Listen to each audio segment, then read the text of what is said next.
ሸገር ካፌ ሸገር ካፌ ሸገር ካፌ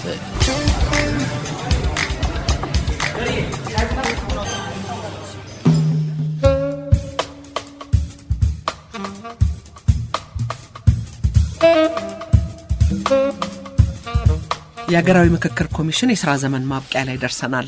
ነገር ግን በብዙ ተስፋና ምኞት የተጀመረው የምክክር ሂደት ምክክር ሳይጀመር ተከታዩ ሀገራዊ ምርጫ የቀረው የ5 ወር እድሜ ያክል ነው። የተወሳሰበው የሀገራችን ሁኔታ ለዲሞክራሲ መገንባት አመቺ ሁኔታ ባልፈጠረበት፣ ነጻና ገለልተኛ ተቋማት በሚገባ ባልተጠናከሩበት ሀገራዊ ምክክርና ምርጫ ሰኔና ሰኞ ናቸው ወይንስ የጆሮ ጉትቻና የአንገት ድሪ ናቸው የሚለው የዛሬው ውይይታችን አጠቃላይ ማዕቀፍ ነው። ለዚህ ውይይት የፖለቲካል ሳይንስ መምህሩና ተመራማሪውን ዶክተር ዮናስ አሽኔን ወደ ሸገር ካፌ ጋብዘናል። ዮናስ እንደምን ሰነበትክ? እግዚአብሔር ይመስገን። አመሰግናለሁ። በጣም አመሰግናለሁ።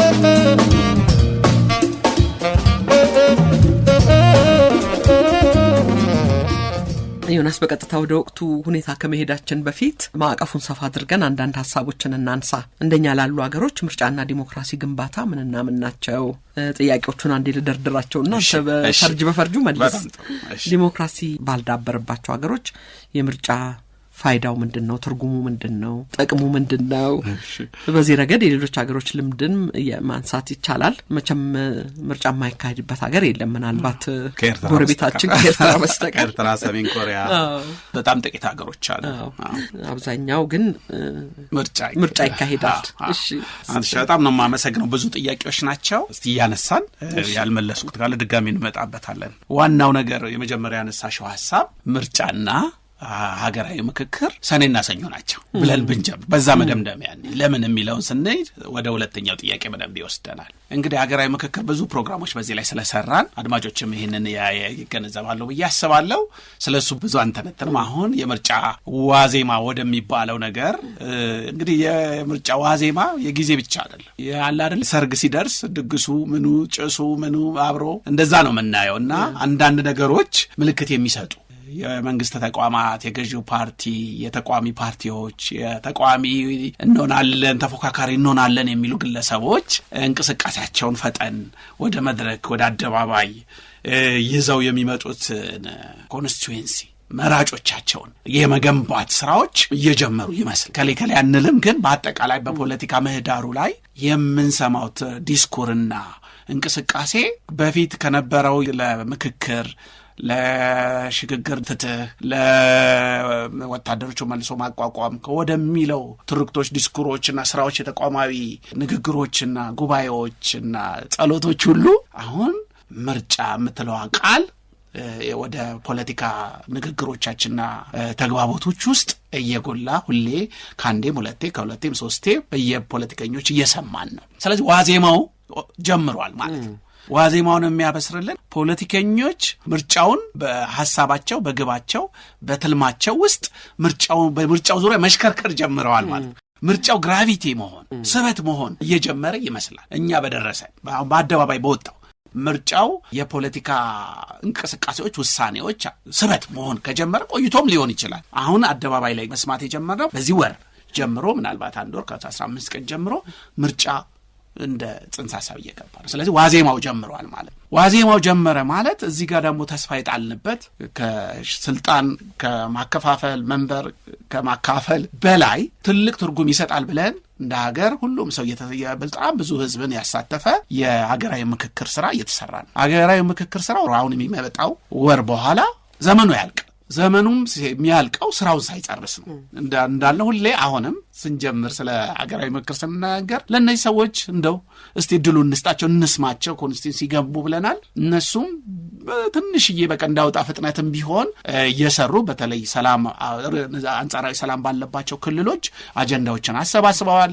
አጀንዳው ላይ የሚወያዩ ሰዎችን መርጠዋል። እንግዲህ የቀራቸው በጣም ትልቁ ጉባኤ የሚባለው የሀገራዊ ጉባኤ የሚባል በዛ አጀንዳዎችን አሰባስበው ተሳታፊዎችን አምጥተው አወያይተው አጀንዳዎችን አንጥረው ለተወካዮች ምክር ቤት እንደሚሰጡ ነው አዋጁ የሚነግረን። ግን ደግሞ አጀንዳ ያላሰባሰቡባቸው ክልሎች አሉ። ይሄን ባላረጉበት አውድ ውስጥ ነው አገራዊ የሚለው አገራዊ አይሆንም ማለት። እነዚህ 3 ክልሎች ሙሉ በሙሉ አጀንዳዎችን አንጥረው ካላመጡ በስተቀር ካልሰሩና ተሳታፊዎችን ካላመጡ በስተቀር አገራዊ ምክክር ሊሆን አይችልም። አገራዊ ምክክር እንዲሆን ይሄን መስራት አለባቸው። በዚህ ደግሞ ጊዜው አልቆ፣ ስለዚህ ያላቸው አማራጭ ጊዜውን እንዲራዘም ወደ ተወካዮች ምክር ቤት ማቅረብ እና 3ቱ ክልሎች ላይ እንዴት አድርገው የቀሩትም ሌሎች ክልሎችም የቀሩ አለ ከሚሉ ካሉ የቀሩትን ነገር ማካሄድ አለባቸው። ጊዜ ይፈልጋል። ዞሮ ያንን እነዛን አጀንዳውንና ተሳታፊዎቹን መርጠው የሚያመጡበት ጊዜ ይፈልጋል። አሁን በዚህ በአንድ ወር ውስጥና በ2 ወር ውስጥ የሚያደርጉበት አውድም የለም። በአማራ ክልልም ወይ በትግራይ አካባቢም ይህን ያደርጋሉ ብለን አንጠብቅም፣ በኦሮሚያ። ስለዚህ ምንድን ነው ምርጫው ደግሞ ዋዜማ ውስጥ ገብቷል። ምርጫው ዋዜማ ውስጥ ገባ ማለት የምርጫው የፖለቲካ ስበት በሙሉ ምርጫው ይሆናል። እንደውም የኔ ፍራቻ ሰኔና ሰኞ ነው ያልኩበት ምክንያት አገራዊ ምክክር ጉዳይ ራሱ ለምርጫ መስዋዕትነት የተዘጋጀ በግ ሊሆን ይችላል። ምክንያቱም በምርጫ ወቅት ፖለቲከኞች ሰፊውን ነገር አያስቡ፣ አገራዊውን ዘላቂውን መፍትሄ አይደለም ያስቡት። ሁሌም ራሱ የተፈጠሩበት ኦንቶሎጂካል ማለት ምንድነው ነገረ ፍጥረታቸው ፓርቲዎችና ፖለቲከኞች ትልቁ ነገር መንበርና ወንበር ነው። ለወንበራቸው ሲሉ የማይፈነቅሉት ድንጋይ የለም። መንበራቸውን ለማጽናት ለማግኘት ሲሉ ፖለቲከኞች ይህን ማድረግ አለባቸው። ነውር አይደለም። የተሰሩበት ነገር አልፋና ኦሜጋው ስልጣን ወንበር ነው፣ መንበር ነው። ስለዚህ ለሱ ሲሄዱ አገራዊ ምክክሩን እዛ ላይ ኢንስትሩሜንታላይዝ ሊያደርጉት ይችላሉ። ቦይኮት ሊያደርጉ ይችላሉ። አልፈልገም ሊሉ ይችላሉ። ሊተቹት ይችላሉ። ሊያምጹበት ይችላሉ። አገራዊ ምክክር ከሚጠብቀው ስነ ምግባር ውጪ ሊንቀሳቀሱ ይችላሉ። ስለዚህ ጽንሰ ሐሳባዊ ግንኙነቱ የተቃረነ ነው። የአገራዊ ምክክሩ ራሱ የተሰራበት ስነ ዘዴውና ፍልስፍናው ምክክር ነው የሚለው። እንደውም ንግግር እርጋታ ይፈልጋል። ተረጋግተን ምክክር አድርገን አጀንዳ አንጥረን ለሀገራዊ የሚሆን በጎንዮሽ የሚሆን በተሰነ ተዋረዳዊ ያለ ማህበራዊ አለመግባባቶችን ለመፍታት ብሎ ነው ራሱ አዋጁ የሚሰጥ። የፖለቲካ ባህል ለመገንባት አገረ መንግስት የስቴት ቢልዲንግን ለማድረግ ይላል አዋጁ ላይ። ይህን ሁሉ ለመስራት የተቋቋመ ነገር ከምርጫ ጋር ሲገናኝ ሰኔና ሰኞ ነው። የጻድቃን ቀጠሮ አይደለም፣ የኃጥአን ቀጠሮ ነው። የማይገናኙ ነገሮች ናቸው የተገናኙ። ስለዚህ እኔም አንዳንድ ለሀገራዊ ምክክር ኮሚሽኑ ቅርብ የሆኑ ሰዎችንም ሳገኝ ከወዳጆቻችን ጋር 2 ነገር አድርጎ ብለናል። አንደኛ ከቻላችሁ ቶሎ ከጨረሳችሁ ቶሎ ጨርሱት። እማትጨርሱ ከሆነ ደግሞ ፓርክ ማለት ምንድን ነው ትንሽ ረፍት ውሰዱ፣ ፋታ ውሰዱና ከምርጫው በኋላ አዲስ መንግስት ከተቋቋመ በኋላ ከዛኛው ፓርላማ ጋር አብራችሁ የምትሰሩበት ሁኔታ ፍጠሩ። ወይንም እንደ ዋዜማ እንኳን ማውካችሁ ከሆነ 6 ወር እስከ መስከረም ባለው ድረስ ማራዘሚያ ጠይቃችሁ እስከ መስከረም ድረስ በአማራ ክልል በተለይ በትግራይና በአማራ ማረግ የምትችሉና ሌሎች ቦታ የተጓደሉት ማረግ ካቻላችሁ መስከረም ላይ ይሄ ብሔራዊ ሀገራዊ ጉባኤውን ፕሌነሪ የሚባለውን ጉባኤ አካሂዳችሁ አንጥራችሁ ፓርላማው ስራውን ያስረክበው ከመውጣቱ በፊት ለዚህኛው ፓርላማ ያስረክቡ፣ ምክር ቤት ያስረክቡ ብለናል። ይህን ለማድረግ በጣም ከባድ ይሆንባችኋል። ምትሉ ከሆነ ደግሞ ሌሎችንም ባለጉዳዮች ተዋንያኖች የፓርቲዎች የጋራ ምክር ቤት አሉ፣ የሲቪል ማህበራት አሉ። እነሱንም አማክራችሁ ከመንግስት ጋርም ከምክር ቤቱ ጋር መክራችሁ እረፍት አድርጉ። የሚያስቸኩል ነገር የለም። ማለት ምንድን ነው ምንም የረጅም ጊዜ ችግር በአጭር ጊዜ ውስጥ እንደዚህ መሮጥም የለባቸውም። እንደው የወሰደባቸው ጊዜ እንደው ምንም ተኩስ በማይሰማበት ክልል እንኳን የወሰደባቸውን ጊዜ ያውቃሉ። ስለዚህ አንጻራዊ ሰላም በሌለባቸው ክልሎችም በሩጫ ነገሩን ለመፈጸም ከሚያደርጉ እረፍት እንዳልሽው ወስደው ከምርጫው በኋላ ተመልሰው ቢመጡበት እንደውም ይህንን የረፍቱን ጊዜ እስከዛሬ የሰሩትን ነገር ለመመርመር ለማጥናት ለማሻሻል ወደፊት ይችላል። ወደ ኢንሃውስ በቤታቸው በምክር ቤቱ ውስጥ ከሲቪል ማህበራት ጋር ከፖለቲካ ፓርቲዎች ጋር ከምሁራን ጋር ከተለያዩ ማህበረሰብ ጋር መስራት ይችላሉ። ከምርጫው ሆኖ ለቆር በርዘክቶ ይጥፉ ሳይሆን ስራ የሚሰሩ ስራ ብዙ አለ። የሰበሰቡትን አጀንዳዎችን ማንጠር ይችላሉ፣ መስራት በተንተን ይችላሉ፣ መወያየት ይችላሉ። ነገሩን ቀስ እያሉ መስራትና በውስጣዊ ተቋማዊ አቋማቸውን እያጠናከሩ 1 ዓመት ብዙ በጣም አጭር ጊዜ ነው ለምክክር። ስለዚህ እሱን እየተዘጋጁ ማረም ያለባቸውን ተመልሰው ወደ ሌሎች ክልሎች መሄድም ካለባቸው እንደ ኢንተሪም እንደ ግማሽ ረፍት መውሰድ ይችላል።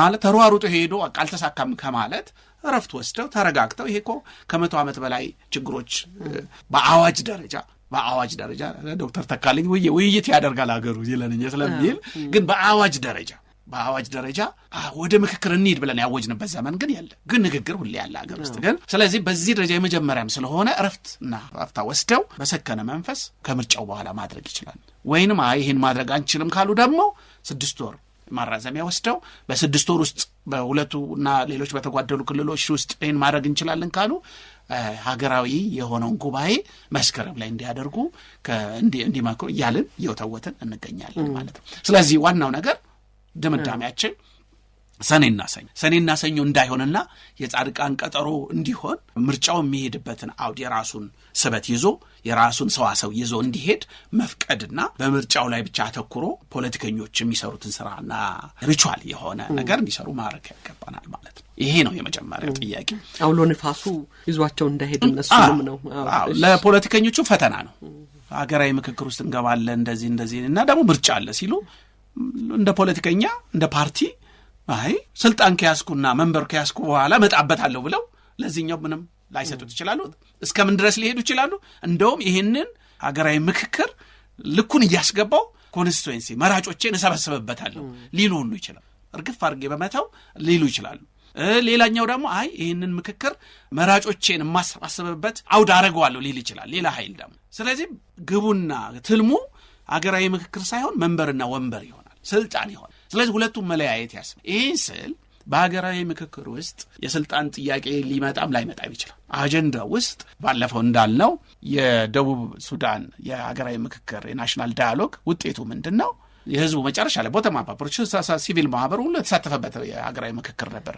የመጨረሻው ምክር ሀሳብ ምንድን ነው? እናንተ 2 ሰዎች ከስልጣን ልቀቁ፣ ሁለቱን ሪች ማቻር እና ሳልቫኪርን ከስልጣን ብትለቁ ሁለታችሁ ለሀገራዊ አድማስ ፖለቲካዊ አድማስ ትልቅ መፍትሄ ይሆናል የሚል ሪኮሜንዴሽን ፕሬዚዳንቱ እሱን ይዘው ሼልፋቸው ውስጥ አስቀምጠው ይኸው እያስተዳደሩ ነው። ደቡብ ሱዳንም ችግሯን እንዳትፈታ እንቅፋት ሆነዋል። ስለ ስልጣን በአጀንዳ መልክ እንደ ጥያቄ አይመጣም ማለቴም አይደለም። ግን ከምርጫ ጋር ሲገናኝ ሰኔና ሰኞ ነው፣ ከስልጣን ጋር አይደለም። በሀገራዊ ምክክር ውስጥ የስልጣን አሰራርና የስልጣን አሰያየም የመንበርና የወንበር ጉዳይ በተለያዩ አጀንዳዎች በምርጫ ህጉ፣ በምርጫ ስርዓቱ፣ በፓርቲ ስርዓቱ፣ በስልጣን መጋራት፣ በወንበር መጋራት በተለያየ ነገር ሊመጣ ይችላል። ግን ከምርጫ ጋር ሲገናኝ 2 ድግስ በአንድ ላይ መደገስ ነው። ምናልባት 40ና ሰርጉን አንድ ላይ ማድረግ ይሆናል። አንዱ ቦታ ሰርግ ነው፣ አንዱ ቦታ ለቅሶ ሊሆን እንደዚህ የማይገናኝ ሰዋሰው የማይገጥ ስለሆነ ነው ሰኔና ሰኞ የምንለው። ስለዚህ ሁለቱ ይህንን ታሳቢ አድርጎ ትንሽ ዘመኑን መቀያየር የምርጫውን ዘመንና የሀገራዊ ምክክር ዘመንን የተለያየ እንዲሆን ለማድረግ ኃላፊነቱ ከምርጫው ማራዘም አንችልም። ምርጫ ዋዜማ አይመጣም ማለት አንችልም። መጥቷል። ፖለቲከኞች መንቀሳቀስ ጀምረዋል። ይሄ ሊያስደነግጣቸው እና ትንሽ ነቃ ብለው የኮሚሽነሮቹ ሰብሰብ ብለው ከመንግስትም ከፖለቲካ ፓርቲዎችም ከሲቪል ማህበራትም ከምርጫ ቦርድ ጋር መክረው ወይ ማራዘም ወይ ቶሎ መጨረስ አለባቸው የሚል ነው። እንግዲህ አሁን አገራችን ባለችበት ሁኔታ ስለ ምርጫ ማውራት ይቻላል ወይ የሚሉ ሰዎች ሊኖሩ ይችላሉ። ዮናስ ግን መጀመሪያ ስለ ምርጫና ስለ የዲሞክራሲ ሂደት ትንሽ ብናወራ በጣም ጥሩ ይመስለኛልና ወደዛ እንመለስ። በጣም ጥሩ። እሱ የዋናው ሰፋ ያለው ጥያቄ ነው። እንግዲህ ምርጫ ከ19ኛው ክፍለ ዘመን ጀምሮ የሚካሄድ ነው በተለያዩ ሀገሮች። በአምባገነናዊ ሀገሮች ዲሞክራሲያዊ በሆኑ ኢሊበራል በሆኑ ሀገሮችም ዲሞክራሲን እንሞክራለን፣ ሊበራል ነን፣ የሊበራል ቫሊዩስ እሴቶች አሉን በሚሉ ሀገሮችም ይካሄዳል። ሁለቱም ምርጫን በተለያየ አውድ፣ በተለያየ መንፈስ፣ በተለያየ ዓላማ ያካሂዳሉ። ኮሚኒስቶቹ ምንም እንኳን በግማሽ ልብም ቢሆን ወደ ምርጫ ይሄዳሉ። ስለዚህ ምርጫ በዘመናዊ ፖለቲካ ውስጥ ያለ ሁነኛ ኩነት ነው። ልንረሳው፣ ልንተወው፣ ልንሻገረው የማንችል ኩነት ሆኗል ማለት ነው። በአብዛኛው በጥቅሉ ኤክሰፕሽናል የሆኑ ሀገሮች እንደ ኤርትራ ወይ አሉ ምርጫ ማናስብባቸው። ግን አብዛኛው ሀገር አምባገነኑም ይፈልገዋል፣ ኢዲሞክራሲያዊም ይፈልገዋል፣ ኢሊበራል የሆነውን ኮሚኒስቱ ሁሉም ምርጫን ይፈልጋል። ስለዚህ ምርጫ ከዘመናዊ ፖለቲካ የማንለየው ዑደት ሆኗል፣ ሪቹዋል ሆኗል። በየ5 ዓመቱ በየ4 ዓመቱ የሚመጣ ጊዜውን ጠብቆ የሚመጣ ለተለያየ መንፈስ ለተለያየ ዓላማ የሚካሄድ ነው። ይህን ስል ግን ምርጫና ዲሞክራሲ ትስስር አላቸው እያልኩ አይደል። ትስስር አላቸው ግን ቀጭን ሰበዝ ነው የሚያገናኛቸው። ይሄ ኤሌክቶራል ዲሞክራሲ የምንለው የምርጫ ዲሞክራሲ ከሰፊው የዲሞክራሲ ስርዓት ውስጥ ሲታይ እንደው ከጸጉራችን አንዷ ጸጉር ልትሆን ትችላለች ማለት። ስለዚህ ከዲሞክራሲ ጋር ያለው ትስስር በጣም ቀጭን ገመድ ነው።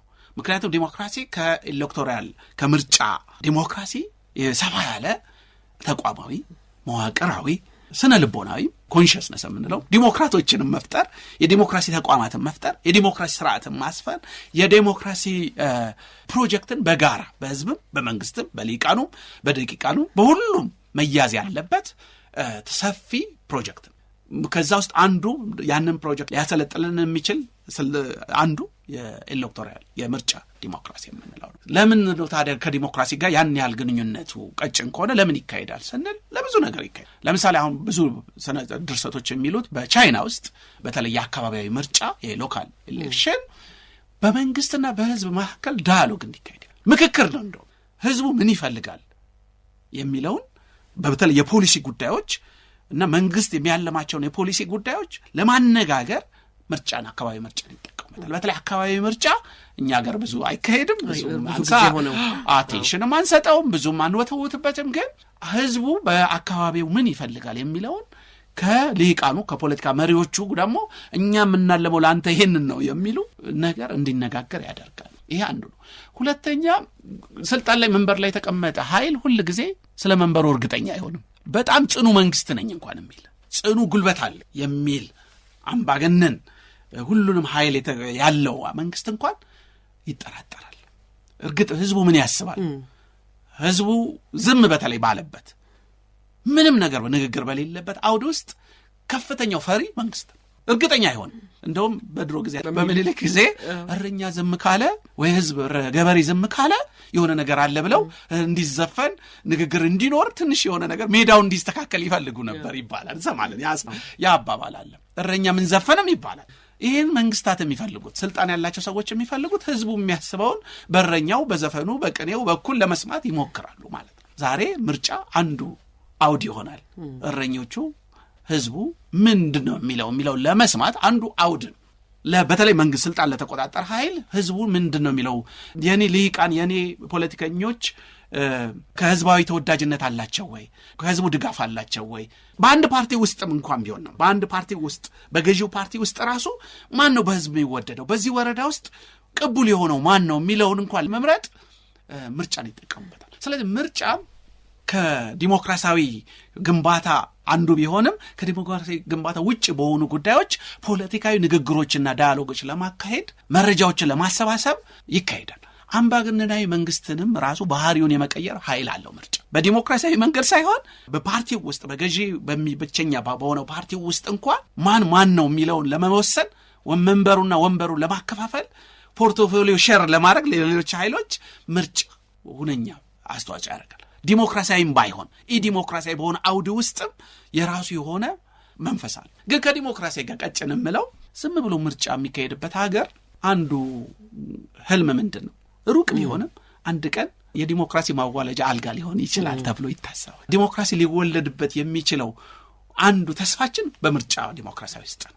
እንደ መታደል ሆኖ ተቃዋሚ ተፎካካሪ ፓርቲዎች ወደ ፓርላማ በደንብ ቢገቡ ስልጣን ቢጋሩ የዲሞክራሲ መወለድ ጥሩ ተስፋ በምርጫ ውስጥም በጭልንጭል ይታየናል ማለት። ስለዚህ ያ ተስፋ ስላለ ሁሉ ጊዜ ምርጫ በሚካሄድባቸው ሀገሮች የምርጫ ስበት የሚያመጣቸው ንግግሮች በጣም ብዙ ናቸው። በአሉታዊ ደግሞ ምንድነው? ገዢ ፓርቲው ዳይለማ አለው። ኤሌክቶራል ዳይለማ ይባላል። ምንድነው ዳይለማ? እንቆቅልሽ ወይንም እርግጠኛ ያለመሆን ፍርሃትና ስጋት አለው። ምንድነው ስጋቱ? ይህን ወንበሬና መንበሬ በህዝባዊ ድጋፍ ነው የቆመው ወይስ አይደለም? ስለዚህ ወደ ምርጫ ሲሄድ ዳይለማው ምንድነው? ተቃዋሚዎች ምን ያስባሉ? ህዝብ ምን ያስባል? ወንበሬን እኮ ለመስዋዕትነት እያዘጋጀው ነው። ስለዚህ ብሎ ይፈራና ያ በዛ ስጋትና ፍርሃት ውስጥ ሆኖ ነው የሚዘጋጀው። ሲዘጋጅ ዳይለማው ምንድነው? አንደኛው ትክክለኛ ምርጫ ነው ማካሄደው።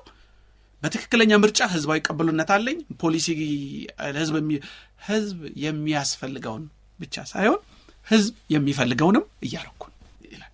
በኢትዮጵያ ስትመጣ የኢትዮጵያ መንግስታት ሁሉ ጊዜ ህዝብ የሚያስፈልገውን ነገር ነው አረገን የሚሉት።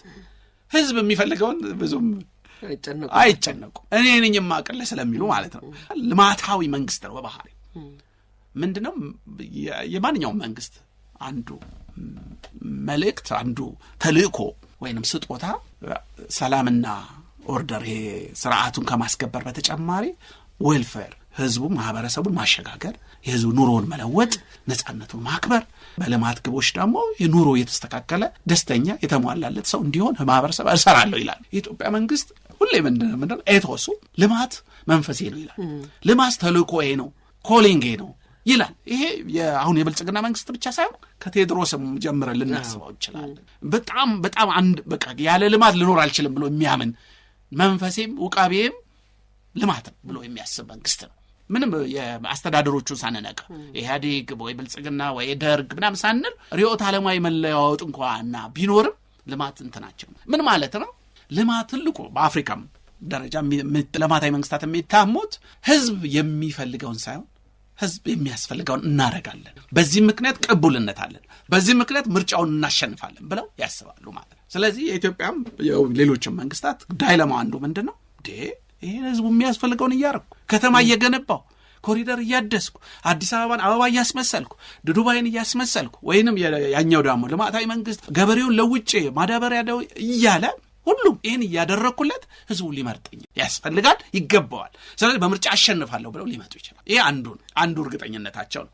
ስለዚህ ምርጫን ላካሄድ በትክክል አካሄጄ ተቋሚዎች ምን ርዕዮተ ዓለም አላቸው? ምን እቅድ አላቸው? ምን አላቸው? ምንም ነገር የላቸው፣ ዝም ብለው ስልጣን ነው የሚፈልጉት ብለው ስለዚህ ህዝቡ እኔን ነው የሚመርጠው ብለው ሊሞክሩት ይችላል። ግን ስልጣን የያዘ ሰው ይሄን አያስብም ሙሉ በሙሉ። አይ ምርጫውንም እኮ እኔ እቆጣጠር አለብኝ፣ ሜዳውን ደግሞ ለኔ በሚመቸው ማስተካከል አለብኝ፣ ሜዳው ትንሽ ጠበብ ማድረግ አለብኝ፣ እኔ እንዳሸንፍ አድርጌ ሜዳውን መስራት አለብኝ ብለው ሊነሱ ይችላል። ከሜዳው በተጨማሪ አይ ምርጫዋንም እኮ ትንሽ ኮርኮም ማድረግ አለብኝ፣ ትንሽ ኤሌክቶራል ማኒፑሌሽን ይባላል፣ ኤሌክቶራል ማኒፑሌሽን ውስጥ ልገባ እችላለሁ ብለው ሊያስቡ ይችላሉ። ስለዚህ ዳይለማ ምንድነው? ምን ያህል ምርጫ ውስጥ ገብቼ ልፈትፈት፣ ምን ያህል ሜዳውን ወደ እኔ በሚመቸኝ ብቻ ልስራው የሚለው ቀመር ከባድ ቀመር። በጣም ምርጫ ውስጥ ገብተው ከፈተፈቱ ያለግባብ እጃቸው ቪዚብል ሃንድ ከገባ ሜዳውን በጣም ካጠበቡት የምርጫው ተቀበሉነት የአዲሱ የሚመሰረተው መንግስትም ቅቡልነት ጥያቄ ውስጥ ይገባል። ስለዚህ የመንግስትና የምርጫውን ቅቡልነት ሳላሳጣ ሜዳውንና በተለይ ሜዳው ላይ ስራ በሰራ ብለው ያስባሉ አብዛኞቹ። የዲሞክራሲያዊ ስርዓት ወይንም እንደው ጀነረስ ነውና ዲሞክራሲ ባልዳበረባቸው ሀገሮች የሚካሄዱ ምርጫዎች ሜዳው ላይ ስራ በመስራት ምርጫውን ሳንነካ ምርጫው ወደኛ እንዲያጋድል እንስራ፣ ተቋቢዎችም ትንሽ እድል እንስጣቸው ብለው ይሞክራሉ። ያንን ቀመር ማግኘት ከቻለ ስልጣን የያዘው ኃይል ትልቁ ቀመር ወርቃማውን ቀመር የማርያምን መንገድ አገኘ ማለት። ግን እሱን ቀመር ማግኘት በጣም ከባድ ነው። ስልጣን ሲያዝ ፍርሃቱ፣ ስጋቱ እንቅልፍ አስተኛ። ስለዚህ ከሜዳው ማለፌ ወደ ጨዋታው ወደ ዳኛውንም ትንሽ ጆሮውን መኮርኮብ፣ ምርጫ ቦርድ ነው ዳኛው፣ ተጫዋቾቹንም ትንሽ መገፋፋት ያስፈልጋል ብለው ምርጫው ማኒፑሌሽን ውስጥ ሊገቡ ይችላል። በዚህ ዳይለማ ውስጥ ነው የሚገቡት። ያንን ቀመር ምርጫው ተቀቡልነቱን እንደጠበቀ መንግስት ቀቡልነቱን እንደጠበቀ ምርጫውን ማሸነፍ መቻል ግን ትልቁ ዋንጫው የመንግስት ይሆናል። ተቋሚዎችም ይሄ ፈተና አለባቸው። ተቋሚዎችም ወደ ምርጫ ዋዜማ ሲገቡ አንደኛ መንግስት ምን ያህል እንደሚሄድ ስትራቴጂው ምን እንደሆነ ቀመሩ ምን እንደሆነ አይገባቸውም። ስለዚህ እነሱም ቀመራቸውን ያስባሉ። በምን መልኩ ነው መንበሩ ጋር እግሩን ጋር የምንገባው፣ ፓርላማ ምን ያህል አባሎቻችን ይግቡ ብለው ያስባሉ። ከብቻቸው ሳይሆን ከጎናቸውም ያለ ተቋሚም ፓርቲ ደግሞ ይሻማኛል ብለው ምን ያህል ስትራቴጂ ምን ያህል የመራጮችን ማሰባሰብ ስራ እንደሚሰራ አያውቁ። ስለዚህ እነሱ ዳይለማቸው ምንድነው? ምርጫው ምን ያህል ታማኒ ሆነና ቅቡል ሆኖ በዛ ሜዳውስ ምን ያህል ምቹ ሆኖ ስወዳደር ደግሞ በትክክለኛው መንገድና ምንም ኤቲካል በሆነ መንገድ ተወዳድሬ ብሸነፍም ተቀብዬ ባሸንፍም አጨብጨቤ የማገኘውን ነገር ይዤ ብገባ የቱ ነው ቀመሪ ብለው ዳይለማ ውስጥ ይገባል። ለነሱ ደግሞ መሳሪያቸው ምንድነው? ከመጀመሪያው ጀምሮ ሜዳው አይመችም፣ መንግስት ሜዳውን አጥቦታል፣ ለራሱ የራሱን ጎል አጥብቦ የኛን ጎል አስፍቷል፣ ዳኛውን ወደ ራሱ ምርጫ ቦርድን ጠምዝዞ ወስዷል፣ ምርጫ ቦርድ ዳኛ መሆን አይችልም፣ ዳኛው ይቀየርልን፣ እንደውም ታዛቢ ዓለም አቀፍ ታዛቢ ይግባልን ብለው መጀመሪያውን ሜዳውን ማሳቀልም ይጀምራሉ። የሚያሳቅሉ ለዓለም አቀፍ ማህበረሰብ በዚህ ሜዳ ውስጥ ምን ቁመና ይኖረናል፣ መጫወት አንችልም፣ ሜዳው እኮ የገዢው ፓርቲ ነው ብለው መጀመሪያው አንዱ ስትራቴጂያቸው ሲሆን ሁለተኛው ስትራቴጂያቸው የምርጫው ሂደት ራሱ ታማኒ አይደለም። ሚዲያው የመንግስት ነው፣ ለመንግስት ነው ሚዲያው፣ ቴሌቪዥኑ፣ ሬዲዮ በሙሉ የሚሰራው ምንድነው ዘ ኢንከምበንት አድቫንቴጅ የምንለው አለ። የገዢው ፓርቲ የስልጣን አድቫንቴጅ አለ። እሱ ስላለ በሱ ምክንያት ሜዳውም ሂደቱም የምርጫው ዑደትም ለኛ የሚመች አይደለም ብለው ምርጫውንም ሂደቱንም ማሳጣት ይጀምራሉ። ደግሞ ይወዳደራሉ። አይተውት የማያዋጣቸው ከሆነ በማያሸንፉበት ምርጫ ውስጥ ከመግባት ምርጫውን አሳቅለው መውጣት ሊፈልጉ ቦይኮት ሊያደርጉ። ምርጫውን ማሳቀላቸውና ማሳጣታቸው ጥቅሙ ምንድነው? ለነሱ መንግስትን አንካሳ ያደርግ፣ ቅቡልነት የሌለው ክሬዲብል ያልሆነ ምርጫ አካሄዶ ክሬዲብል ያልሆነ መንግስት፣ ቅቡልነት የሌለው ህጋዊ ያልሆነ መንግስት ብለው ለሚቀጥለው 5 ዓመት ሲወተሩት ሲነተሩ ለመሄድ ይፈልጋሉ ማለት ነው። ስለዚህ ዳይለማው በሁለቱ እንግዲህ ያ እንደ ቼዝ ጨዋታ ደግሞ መነጋገር የለም። እንደ ታዳጊ የዲሞክራሲ ሀገር ታዳጊ የሚያደርገው የዲሞክራሲውን ሂደት እነዚህ ዳይለማዎች የሚፈቱባቸው አውዶችና ተቋማት የሉ። ሚዲያዎች ብዙ አይዘግቡ። ሚዲያዎች ወይ ይፈራሉ፣ መንግስትም ትንሽ ጫና ያደርግባቸዋል። ሲቪል ማህበራት ሜዳውን ለማስተካከል ሲል ሲቪል ማህበራትን መዝጋት ሊጀምር ይችላል። መንግስት መኮርኮም ሊጀምር ይችላል። የሚዲያ ህጉን እንኳ ባይሆን የሚዲያ ፖለቲካ ምህዳሩን ሊያጠባው ይችላል። በዚህ ምክንያት ያልኩትን ፍርሃት በሁለቱም ወገን ፍርሃቱ ትልቅ እንዲሆን ያደርገው። መነጋገር ከሌለ፣ ኮሚኒኬሽን ተግባቦቱ ከሌለ መንግስት ምንድነው የሚያስበው፣ መንግስት ምንድነው የሚሄደው የሚለውን ካላወቁ ተቃዋሚዎች የት ድረስ ሊሄዱ ይችላሉ? ካልተነጋገሩ የምርጫዋን ፍሬምወርክ መነጋገርና መጀመርና በዚህኛው ፍሬምወርክ ውስጥ ገብተን እንጫወት፣ ሜዳዋ ይቺ ትበቃናለች፣ አንተም አትጨነቅ መንግስት፣ አንተም ትፈራለህ፣ እኛም እንሰጋለን ተብለው መነጋገር የሚችሉበት አውድ የለም። ይሄን ይነጋገሩ ማለት አይደለም። እንዲነጋገሩ ተግባቦት ውስጥ እንዲገቡ ግን ከፖለቲከኞች ውጭ ያሉ እንደ ሚዲያ፣ እንደ ሲቪል ማህበራት፣ እንደ ምርጫ ቦርድ፣ ሌሎች የዲሞክራሲ ተቋማት ይሄን ማሳለጥ ይችሉ ነበር። ጉዳቱ ግን ምንድነው? ዲሞክራሲ አልዳበረም የምንለው እነዚህ ተቋማት ይህንን ለመስራት የሚያስችል ቁመና እና ስነ ልቦና የላቸውም፣ ይፈራሉ። መንግስትም እንደዚህ ዘገባችሁ ብለው ሊቆጣቸው፣ ሊገላምጣቸው፣ ሲቪል ማህበራቱን ደግሞ ሊዘጋ ይችላል። ስለዚህ የመንግስት ተቋማት ምናልባት ከጠቅላይ ሚኒስትሩ ሳይታዘዙ ሊሆን ይችላል። እነዚህ አንዳንድ አሁን የሲቪል ማህበራት የሚፈቅደው ተቋም ወይ የሚዲያውን የሚያስተዳድረው ብሮድካስት ባለስልጣን ሊሆን ይችላል። እዛ የተቀመጠው ሰውዬ ፓርቲውን ለማስደሰት የሆነ ነገር ሊያደርግ ሳይባል ሊሆን ይችላል። ምንድነው ያ ባለስልጣን መስሪያ ቤት ከህጋዊ ውጪ ፖለቲካዊ ተልዕኮ ወስጃለሁ ብሎ እንዲጨበጨብለት በሚቀጥለው ስልጣን ጊዜ ፖርቶፎሊዮ እንዲያዝለት ብሎ ቀድሞ የማይደረግ ነገር ሊያደርግ ይችላል። በገዢው ፓርቲ ውስጥ ያሉ የአካባቢ ምርጫ የሚካሄድባቸው በየክልሉ፣ በየወረዳው፣ በየክፍለ ከተማው ያሉ ባለስልጣናት እኔ ቀቡል እንደሆን መንግስትም ተወዳዳሪ ለምሳሌ ብልጽግና ወከዬ እኔ እንድወዳደር እንዲያደርገኝ ለብልጽግና ብዬ መስዋዕትነት ራሴን ጮኬ መናገር አለብኝ ብለው ያለ አግባብ ኢዲሞክራሲያዊ ባህሪያት ተጠቅመው ተቋማትን ሊያንቋቅሱ ይችላሉ፣ ሊያኮንኑ ይችላሉ። ይሄን ለማድረግ ፈተና ውስጥ ይገባሉ ማለት ነው። ፈተናው እንዳይመጣ ግን መነጋገሩ ጥሩ ነው ብለን እናስባለን ማለት ነው። አንዳንዶቹን ጥያቄዎች የመለስኩ ይመስለኛል። አዎ ልክ ነው። እንግዲህ እንደውም ትንሽ አለፍ እንበልና ምርጫ እንደ ሪቹዋል በተወሰነ ጊዜ የሚካሄድ ከሆነ ይሄ ምን ጥቅም አለው ነው። አንዳንዴ እንዳውም ከምርጫ በኋላ የሚነሱ ግጭቶች በዜጎች ላይ ብዙ መከራ ያደርሳሉ። ምርጫ ቢቀር ይሻላል ወይንስ ምርጫ ካለማካሄድ ማካሄድ ይሻላል የሚለውንም ትንሽ እንደው አንስተዋል። ግን ጥሩ እንጨምርበት ፈልጌ ነው። እንግዲህ ምርጫ የመንበር ማከፋፈያ ነው ብለናል አይደለ? ዋና ሲሰራ ግን አንዳንድ ጊዜ አንዳንድ የፖለቲካ ሂደቶች ከተሰሩበት ከስነ ፍጥረታቸው ውጭ ሌሎች ስራዎችም ይሰራሉ ማለት ነው። ምርጫ ወንበር ባከፋፍልም ደግሞ እነዚህ ቅድም ያላቸውን ተግባቦት ስራዎች ራሱ ገዢውን ኃይል ራሱ የማደስ አቅም ቅድም ያልኩት ተስፋ ደግሞ አለ።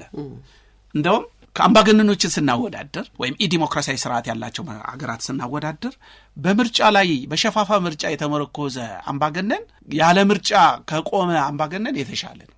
ለምን? በምርጫ የሚያካሂድ አምባገነንነቱን ትንሽ የሚያፍታታበት በውስጣዊ እንደው ይሄ ማዕከላዊ ዲሞክራሲያዊ አሰራሩን እንደው ትንሽ የሚያጥንበት መስኮት የሚከፍትበት አጋጣሚዎች አሉ። ያ አጋጣሚ ምርጫ በውስጣዊ እንደው ከህሊናው ጋር የሚነጋገርበት ሌላ ሰው እንኳን እንዳይናገር ዝም ጸጥረጭ ቢያረግም ምርጫ መነጋገርን ወንበርም ላጣ እችላለሁ የሚል ለራስ የተላከ ቴክስት ሜሴጅም ይደርሰዋል ማለት ነው። ያንን ባስታወሰ ቁጥር ራሱን የመቀየር አጋጣሚዎች ይፈጠሩለት። ቀደም እንዳልኩት ኮሚኒስት እንኳን የሆኑት ከህዝብ ጋር የመነጋገር አውድም ይሆናቸዋል። ፖሊሲያቸውን የማስፈተሽ ህዝብ የሚያስፈልገውና ህዝብ የሚፈልገው ነገር የሚነጋገርበት አውድ ይሆናል። ስለዚህ ምርጫ ይቅር፣ ምርጫ አያስፈልግም የምንለውን አይነት መፍትሄ አይሆንም። በኢትዮጵያ ህገ መንግስት ደግሞ ምርጫ ህገ መንግስታዊ ግዴታ እንደ ሀገር ምርጫን መዝለለው የኮቪድ የተከሰተ ጊዜ ምን ፈተና ውስጥ ነው ሀገሩ የገባው አይደል? ስለዚህ ምርጫ አይካሄድም ይቅር የሚለው መፍትሄም አይደለም። ማድረግ ያለብን በምርጫው አውድና በምርጫው ሂደት ዙሪያ ምን እንስራና እንደው መንግስትና ተቋሚዎች የዲሞክራሲና የዲሞክራቶች የሚወለዱበት አውድ እንዲሆን እንደው በቀደም ባልኩት ፍጥነት በቀንዳውጣው ፍጥነትም ቢሆን ስራ እንዲሰራበት ያስፈልጋል እንጂ ያኛው ይቅር አያስፈልግም የሚለው ነገር ምርጫ መምረጥ ባይኖርም ምርጫ መኖሩ ይግብጡ እሱ መነጋገር ስለ ምርጫ ለመንግስትም ዘላለማዊ መንግስት እንዳልሆነ ለራሱ የሚነገርበት ከራሱ ጋር የሚነጋገርበት እና በውስጥም ያሉ በጣም በቃ ህዝቡ ምን ያመጣል የሚሉ አምባገነኖች ሊኖሩ ይችላሉ፣ ግለሰቦች ሊኖሩ ይችላሉ። ለነሱም ከራሳቸው ፓርቲ ጭምር ይሄ ወንበር ያንተ ላይሆን ይችላል፣ ላትሰራበት ትችላለህ፣ ላትቆይ ትችላለህ የሚል ህዝብ ልትሆን ትችላለህ የሚል መልእክት ይልካል። ስለዚህ ምርጫ መካሄዱ እንደው አካባቢ ምርጫ ጭምር መካሄዱ አስፈላጊ ነው ብለን መከራከር አለብን፣ መደገፍ አለብን።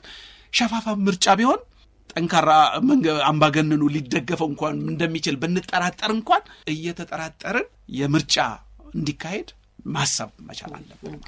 በህዝብም በኩል ልምምድ ነው አይደለ?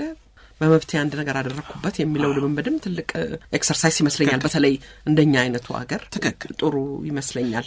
ዮናስ አንዳንድ እንቅስቃሴዎች ዋዜማ ላይ መሆናችንን የሚያሳብቁ የሚሸቱ ነገሮች እያየን ነው ብለሃልና እነዚህ ቅስቀሳ የሚመስሉ ነገሮች አንዳንዴ በግልጽ ምርጫ ሲደርስ ከሚደረጉ እንቅስቃሴዎች ውጪ በሚስጥር እንደው በገደምዳም የሚደረጉ ነገሮች ጤናማ ይሆናሉ የሚለው ላይ ሐሳብ እንድትሰጥበት ፈልጌ ነው። መጀመሪያ ጥሩ ነው። አንዱ ነገር ከገዢው ፓርቲ ስንመለከት ቀደም ያልኩት ኢንካምበንት አድቫንቴጅ ወይንም የገዢው የመግዛት አድቫንቴጅ መልካም ጠንካራ አጋጣሚ አለ። ምንድነው እንደ መንግስት የሚሰራውን ገዢው ፓርቲ የሚያስፈጽማቸውን ፕሮጀክቶች ካሁኑ ከምርጫ ጋር እያስተሳሰረ ለምርጫ ሊሆን ይችላል ብሎ ለባለፈው ምርጫ ነው እየሰራ ያለው፣ ለሚቀጥለው ምርጫ አይደለም። ለባለፈው ምርጫ የሰራውን አደራ ለሚቀጥለው ምርጫ ይሄንን እንደ ካምፔን ከተጠቀመበት አድቫንቴጅ ሚዲያው ምናምን የሚጠቀምበት ከሆነ ነው ሲሆን እሱ ኢንካምበንት አድቫንቴጅ እንለዋለን። ተቃዋሚዎቹ ደግሞ ይሄን ስለሚያውቁ እነሱን ቀድመው የመንግስትን ማሰጣት፣ የራሳቸውን ኮሚቴ መገንባት፣ ፓርቲ ኦፊሶቻቸውን ማደስ፣ አዲስ ኦፊስ መክፈት፣ አዲስ ቢሮ መክፈት፣ ገንዘብ ማሰባሰብ፣ አባላትን ማሰባሰብ፣ ርዕዮተ ዓለማቸውን ማደስ ምናምን ሊጀምሩ ይችላሉ። ይህንን ያለ አዋጅ ነው የሚጀምሩት።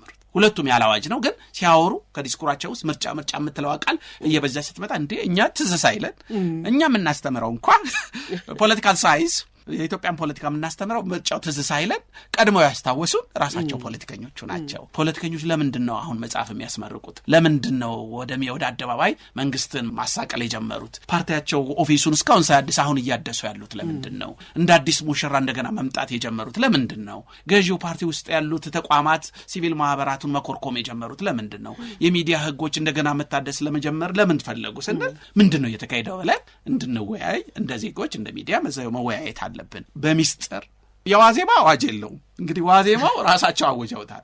ስለዚህ በዋዜማ ውስጥ ጥንቃቄና ፈተና እንዳይመጣ ማድረግ ያለብን ነገር ቀደም እንዳልሽው በሚስጥር ምርጫውን እያሰቡ የሚሰሩት ስራ ከሆነ የምርጫው ሰበት ስለሚሆን ሾርት ከት ይሆናል ማለት አጭር ተጓዥ ይሆናል። የሆነ አባባል አለ በአብዮቱ ጊዜ ነበረ፣ ግባችን ሩቅና ምንድነው ጉዟችን አጭር ነው ምናምን። እንግዲህ የምርጫ ጉዞ ረጅም፣ ግን በምርጫ ደግሞ አውድ ውስጥ ስንሆን አጭር። ግባችን ሩቅ ቢሆንም ዲሞክራሲ ቢሆንም ሩጫው አጭር ይሆንብናል በየአመቱ። ስለዚህ ዋዜማው አጭሩን ሩጫ እንድንሮጥ ብቻ ከሆነ ሌሎች የአገራዊ ስራዎችን ያደናቅፋል። ልማቱም ስማዊ ይሆን ምክክሩን ተጽዕኖ ውስጥ ያስገባል። የሽግግር ፍትህ እየሰራን ነው። የፖለቲካ ድርድሮችን ለምርጫ ብቻ እያሰበን ልንሰራ እንችላለን። ምንድነው ታክቲካል ይሆን? ታክቲክ አጭር ተጓዥ ነው። የአጭር ጊዜ ምንድነው የታክቲክ እንግዲህ በቃ ረጅሙን ጉዞ እንድንጓዝ አይደለም። ትንሽ የማርያም መንገድ ነች። ረጅሙን ጉዞ የማርያም መንገድ አያስኬደንም። ረጅሙን ጉዞ ሰፋ ያለው መንገድ ነው። በደም ተማምነን ያረፍን የተኛን የምንሄድበት ጉዞ ነው። ትልቁን ፕሮጀክት የምናገኝበት ነው። አጭሩን ጉዞ በታክቲክ የምናረግ ከሆነ ሌሎች ረጅም ጉዞ ሊያስኬዱን የሚችሉ የፖለቲካ ፕሮጀክቶችን መስዋዕት ልናደርጋቸው እንችላለን። ወንበሩ ጋር ለመውጣት ብቻ ያልማሉ ፖለቲከኞች ብለናል። በዚህ ምክንያት የሚጀምሩት ነገር ምርጫ ቦርድም ሊገነዘበውና ሊከታተለው የሚገባው እና ሊከላከልለትም የሚገባው ሌሎች ሲቪል ማህበራትም የመብት ተሟጋቾችም ሊሰሊያዩት የሚገባው ሜዳውን መንግስትም ተቋሚዎችም ሜዳውን አብረው ማጠንከር መቻል አለባቸው። ሜዳው ከጠነከረ ተግባቦቱ ጥሩ ይሆናል። ለዲሞክራሲ እድገት የምርጫን ትርጉም ሜዳው ጥሩ በሆነ ቁጥር ምርጫው እንኳን መንበርና ወንበር ባያሸጋግር ጥሩ ሜዳ ሰርተን አለ አይደል አንዳንድ የዓለም ዋንጫ የሚያካሂዱ ሀገሮች ለዋንጫውን ባይበሉ ስቴዲየሙን ይገነባሉ፣ መጫወቻ ሜዳውን ይገነባሉ ማለት። እኛም እንደ ማህበረሰብ የምንፈልገው አይነት መንግስት ይመሰረታል ብለን ባናምንም ጨዋታውን የሚካሄድበት ሜዳ ግን ለማህበረሰብ ይጠቅም፣ ለወደፊት ጥሩ ዋንጫ እስክንበላ ድረስ ሜዳዎቹ እየተዘጋጁ ይሄዳሉ ማለት ነው። እነዛን ሜዳዎች እንዳይካሄዱ ጠማማ ሜዳ እንዲሰራ የሚያደርጉ ከሆነ ፖለቲከኞቹ ግን ልንመክራቸው ይገባል። ስለዚህ በሚስጥር እያደረጉት ሌሎች ረጅም ጉዞ የሚያስኬዱቹ ፕሮጀክቶችን ለምርጫ ብቻ የሚያውሉት ከሆነ ሜዳዎቹን እያፈረሱ ነው ማለት ነው። ሜዳውን አፍርሰው ዋንጫውንም ድግሱንም ለራሳቸው የሚበሉ ከሆነ ለምርጫም ሁለተኛ ሰከንደሪ ግቡን እንኳን እንዳይመታ ያደርጋል። አንደኛው ላይመታ ይችላል፣ ሊያስማማን ይችላል። ሁለተኛውን የዲሞክራሲ ማሳለጥ አውዶች እንዲፈጠሩ በእጅ አዙር የሚሰራውን ስራ እንዳይሰራ ያደርጋል። ያ ደግሞ ለሚቀጥለው ምርጫ ያደርጋል። ሌላው በጣም ጠቃሚው ቅድም ሳልነገር አሁን ትዝ ያለኝ ምርጫ መካሄዱ ለገዢው መንግስት የሚሰጠው ጥቅም አብዮትን ያርቅለታል፣ ህዝባዊ አመፅን እንዳይመጣ ያደርገው። ምክንያቱም ሁልጊዜ በየ5 ዓመት አዲስ ህዝብ ፈርጦኝ ህጋዊና ፍትሃዊ ቅቡል መንግስት ነኝ ብሎ እንዲልና ምርጫ አብዮትን አንድ ምርጫ ባካሄድ ቁጥር አብዮት 10 እርምጃ ወደፊት ይሄዳል፣ አይመጣም። ምርጫውን ባሻፈፍንና ቅቡልነቱን ባሳጣን ቁጥር ህዝባዊ አመጽና አብዮትን ወደኛ በሁለት እርምጃ እናቀርባለን ማለት። ቅድም ያልኩት ዳይለማ ይሄ ነው። የመንግስት ዳይለማ ምርጫውን በጣም ቅቡልነቱን ባሳጣውት ቁጥር ህዝባዊ አመጽና ድህረ ምርጫ ቫዮለንስ ግጭቶች እንዲመጡ አድርጎ የኔም ወንበር ሸፋፋ ይሆናል፣ የህዝቡም ይጎዳል፣ ይሄን ስም የሚጠፋል፣ ልማት የጀመርኩ ልማትም አይሳካም። ስለዚህ ዳይለማው ይሄ ነው። ስለዚህ ትክክለኛ ምርጫ ባካሄድ ቀመሩን ይፈልጋል። ተቃዋሚዎች ደግሞ አይ ይሄ ምርጫ ትክክል ካልሆነ ህዝባዊ አመጽና አብዮቱን ማቅረብ ይሻለናል፣ ምክንያቱም ለወንበር የሚያቀርበን ምርጫው ሳይሆን አብዮቱ ነው ይላሉ። ስለዚህ ሰኔና ሰኞን ማቀራረብ ሊሆን ይችላል ማለት ይሄ ነው። በሚስጥር ባደረጉ ቁጥር በምርጫና በአብዮት መካከል ያለው ምርጫ ሁለት ዋናው ኦንቶሎጂካል ምርጫ ይሆን። ስለዚህ ተቃዋሚዎቹ አብዮት ህዝባዊ አመጽ ሊሆን ነው ምን መርጠው ሊሉ ይችላሉ። መንግስት አብዮቱን እንዳይመጣ ህዝባዊ አመጽ እንዳይመጣ ህዝቡ ቅቡል የሆነ ምርጫ እንዳካሄድ ሞክራለሁ፣ በተቻለ መጠን እንዳሸንፍም ፍጹም አሸናፊነት እንኳን እንዳይመጣም መሞከር አለብኝ፣ ምክንያቱም ምርጫው ቅቡል እንዲሆን ያን ቀመር ፍለጋ ያስፈልጋል። ይሄን መረጋገር አለብን፣ ማፈር የለብን። ለተቃዋሚዎችም ልንነግራቸው ለመንግስት ልንነግራቸው ያለው ይሄ ዳይለማ ውስጥ ናችሁ፣ ይሄ ፍርሃት ውስጥ ናችሁ ብለን ሚዲያዎች ደጋግመን ሚዲያዎችም ሲቪል ማህበራትም ምርጫ ቦርድም ከዚህ ዳይለማ ልትወጡ ተነጋገሩ። አብረን የምንነጋገረው ሰዋሰው አንድ አይነት ይሁን እና እሱ ምርጫው ጨዋታ ላይ ሜዳው ጥሩ አድርገን እንግባ። ይሄን ካደረጉ የምርጫ ውጤት ምንም ይሁን ሜዳው ለኛ ይጠቅመናል። ሲቪል ማህበራቱ ጠንካራ ከሆኑ፣ ሚዲያዎች ጠንካራ ከሆኑ፣ ተቋማት የዲሞክራሲ ከዳበሩ ቢሆን ደግሞ ምክር ቤቶቹ የክልልና ብሔራዊ ምክር ቤቶች ውስጥ ደግሞ የተለያዩ ድምጾችና ቀለሞች ከገቡ የተሻለ መንግስት ይመሰረታል ከምርጫው በኋላ ብለን እናስባለን። በጣም አመሰግናለሁ ዮናስ። በጣም አድማጮቻችን ከኛ ጋር የነበረው ዶክተር ዮናስ አሽኔ ነው። እንደ ሁልጊዜውም በእናንተ ስም አመሰግነዋለሁ።